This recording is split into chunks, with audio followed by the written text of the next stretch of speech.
They said she was too plain, too quiet, too broken for anyone to want. She sat on the dusty train platform with nothing but a suitcase, convinced that her journey as a mail-order bride had ended before it began. The man she was supposed to marry never came. 3 days passed, and each night she whispered prayers to a God she wasn't sure still listened. She was ready to leave, ready to accept her fate of being unwanted once again, when a tug at her sleeve stopped her. She looked down and saw a little girl with tangled curls, holding a small, patched doll. With wide, tear-filled eyes, the child whispered, "Can you be my mommy?" Clara Dawson gripped the handle of her suitcase until her knuckles turned white, her heart thundering in her chest as the last whistle of the train echoed through the valley. She had imagined this moment countless times on the long ride from Missouri to Montana. She had imagined stepping off the train and finding Elias Turner waiting for her, tall and steady, with a hand extended and words of welcome ready on his lips. She had imagined relief in his eyes when he saw her, a sign that she had finally reached a place where she might belong. But as the crowd thinned, as wives hurried into the arms of husbands and children squealed with delight, Clara remained alone on the wooden bench by the platform. Dust swirled in the air, stirred by the train's departure, and with it her dreams seemed to drift further and further from reach. Her eyes searched for him until they ached, scanning each face in the crowd, desperate for recognition. She had memorized his name from the letters, Elias Turner. A widower, a rancher who claimed to live simply but honestly. His letters had been spare, almost businesslike, but there had been kindness tucked between the lines. He had promised her not love, perhaps not even affection, but security, a roof, a place at his table, and a chance to start anew. For Clara, who had spent most of her life with no family and no true home, it had sounded like salvation. She had packed her meager belongings, boarded the train, and staked everything she had left on the promise of a man she had never met.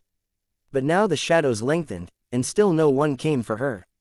By the time the sun dropped low, painting the Montana sky in gold and violet, Clara sat stiff and weary, the crowd around her dispersed to nothing. The station agent closed his ledger, offering her a pitiful glance, and gestured toward the small inn across the street. With her heart heavy, Clara rose, her suitcase feeling heavier than it had that morning, and walked toward the inn. She paid for a room with the little money she had saved, climbed the creaking stairs, and lay awake in the narrow bed staring at the ceiling. Perhaps he had been delayed, she told herself. Ranches were unpredictable, storms, cattle, endless chores. Perhaps tomorrow would bring him. Perhaps she had not been forgotten. Morning came, and she returned to the bench, sitting straight back though her spirit sagged. The hours crawled, and each creak of wagon wheels or crunch of boots on gravel made her pulse leap, only to crash when strangers walked by without pausing. Still she waited, clinging to hope. On the second day, the same pattern repeated. She lingered from dawn until dusk, her fingers twisting in her lap, her lips dry from speaking no words except to decline the innkeeper's worried suggestion that she return east. By the third day, her hope was unraveling like a frayed hem. Her life until now had been marked by abandonment, each wound layered on the one before. Left on the orphanage steps as a baby, she had grown up yearning for arms that never opened for her. Families had come and gone, choosing other children over her, returning her when she failed to meet their expectations. As a young woman, she had worked as a laundress, scrubbing until her knuckles bled, saving what coins she could while enduring the ache of invisibility at church socials and dances. Men's eyes slid past her as if she were no more than a shadow.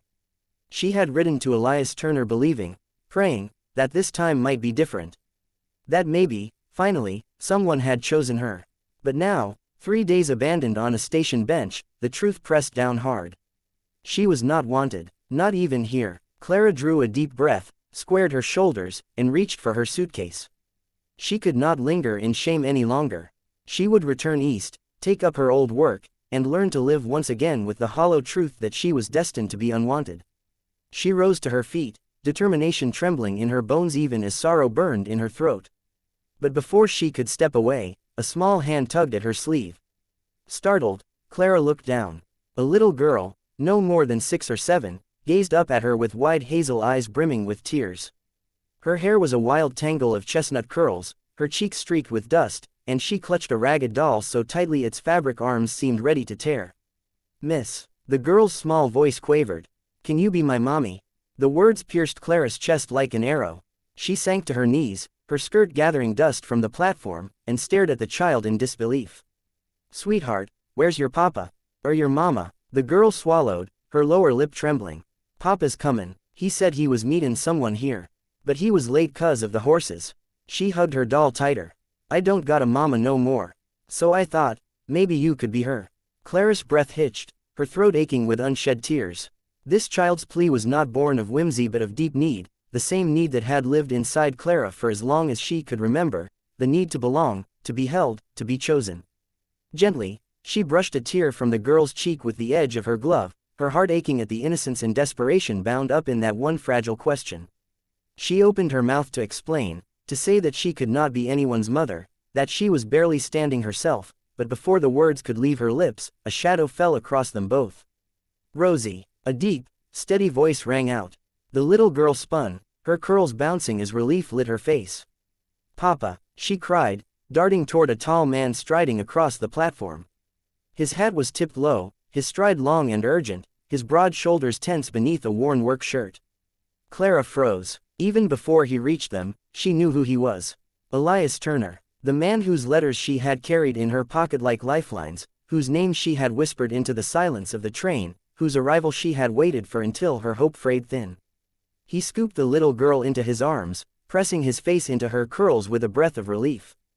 But when his eyes lifted and found Clara standing with her suitcase in hand, his expression shifted. The relief faltered, replaced by guilt. Miss Dawson, he said quietly, setting Rosie back on her feet. His voice was rough, threaded with weariness. I owe you an apology. Clara's heart hammered against her ribs. She had pictured this moment so differently. Not him arriving late, not guilt weighing his features, not her standing with all the evidence of her abandonment plain in the dust on her dress and the dark circles under her eyes. She tightened her grip on the suitcase handle. I waited 3 days, Mr. Turner. His jaw flexed, and he inclined his head. I know. The herd broke fence. I couldn't leave, not with Rosie here alone. He paused, his gaze shifting to the child clinging to his leg. I didn't mean to leave you wondering. I prayed, you'd still be here. Clara's breath came uneven, torn between the urge to walk away and the pull of those hazel eyes, the child's hopeful gaze fixed on her, the man's voice low with regret. For the first time in years, she felt something other than emptiness. She felt the flicker of a choice. She could turn away, slip back east, and resume the life she knew. Or she could listen to the fragile whisper of her heart, the one that told her perhaps, just perhaps, her story wasn't finished yet. The wagon jolted as it rattled down the dirt road, the creak of the wheels filling the silence that hung between them. Clara sat stiffly on the wooden bench beside Elias, her gloved hands clasped in her lap as though they were her anchor. Beside her, Rosie leaned close, clutching Clara's hand in her small fingers with surprising strength, as if afraid that letting go would make this stranger vanish. Clara's heart ached at the child's trust, at the way she had attached herself so quickly. She had never been anyone's mama, had never even been wanted as a daughter, and yet here was this little girl looking at her as though she were something precious. Elias kept his eyes on the reins, the brim of his hat casting a shadow over his face. His jaw was set, his shoulders tense, and though he sat only inches away from Clara, the distance between them felt immeasurable. She wanted to ask him why he had left her waiting so long, why he had not sent word, why he had thought she would simply remain at that station bench with her hope unraveling hour by hour. But the words caught in her throat. Instead, she glanced sideways at him, trying to read the lines of his face, the weariness in his eyes, the heaviness he carried like a burden slung across his shoulders. The land stretched out endlessly before them, golden fields rolling toward mountains that pierced the horizon. It was raw and breathtaking, nothing like the gray, crowded streets of Missouri. Clara's breath caught at the sheer space of it all, at the way the sky seemed to swallow them whole. Somewhere inside, a spark of awe flickered, though it was quickly dampened by uncertainty. Could this vast place ever feel like home to someone who had never truly belonged anywhere? When the ranch finally came into view, Clara straightened, her fingers tightening on her skirt. The farmhouse stood at the heart of the land, white paint peeling in places, the porch worn but sturdy. A barn stretched nearby, and beyond it cattle dotted the fields. Smoke curled lazily from the chimney, a sign of warmth and life. It was modest, weathered by time and work, but it was more than anything Clara had ever known as her own. Her chest tightened, torn between hope and fear. Elias pulled the horses to a stop and climbed down, extending a hand to her. His palm was calloused, the grip steady and warm.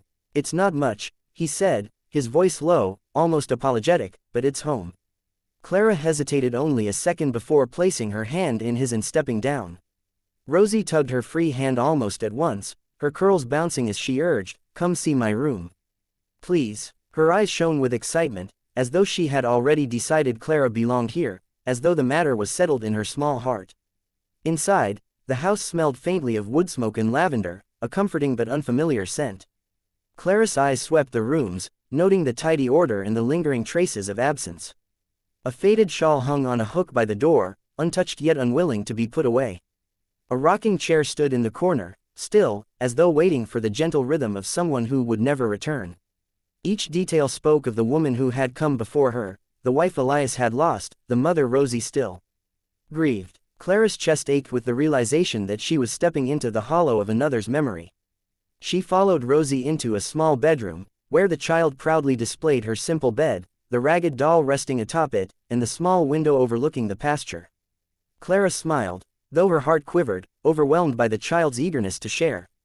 Rosie chattered about how the stars could be seen clearly at night, about how sometimes she dreamed her mama was in them, watching. Clara sat on the edge of the bed, brushing a curl from Rosie's face, her throat tight. She had no idea how to fill the void this child carried, but the longing in Rosie's eyes made her want to try. That evening, after Rosie had been tucked into bed with her doll clutched tightly in her arms, Clara stepped out onto the porch. The night air was cool, carrying the scent of grass and earth.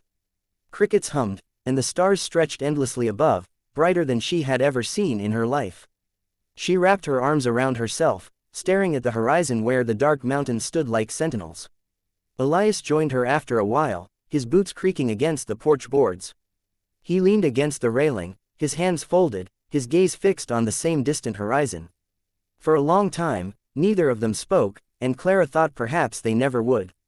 Then, in a voice roughened by weariness, he said, "I wasn't sure you'd stay." Clara kept her eyes on the stars. "I wasn't sure either." He turned slightly, studying her profile.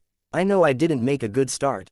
I should have sent word, should have found a way to let you know I hadn't forgotten." His voice softened, tinged with regret. "I didn't send for you because I wanted a servant, Miss Dawson. I sent for you because Rosie needs a mother. Because I can't raise her alone. But I don't expect you to give more than you're willing." His words lingered in the night air, honest and unpolished, carrying no promises of romance or affection, only a quiet plea for help. Clara's heart twisted. For once, someone wasn't asking her to be perfect or pretending she was something she wasn't. He was simply asking her to stay, to be present, to give what she could. The days that followed were filled with challenge and discovery. Clara stumbled through her new role, her hands raw from scrubbing, her back sore from hauling water, her mind dizzy with the unfamiliar rhythms of ranch life.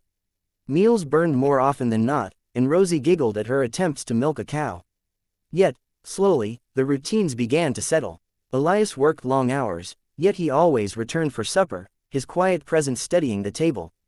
Afterward, he would read to Rosie, his voice low and calm, while Clara mended clothes by the lamplight. There were moments of doubt, when Clara felt the shadow of Elias's late wife hovering in every corner. She wondered if she was only a pale echo, if Rosie clung to her because she feared being abandoned again, if Elias tolerated her presence only for the child's sake. But then there were moments that whispered something deeper. Rosie reaching for Clara's hand without hesitation.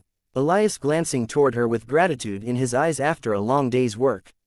The way the house, once quiet and heavy with memory, slowly began to breathe again.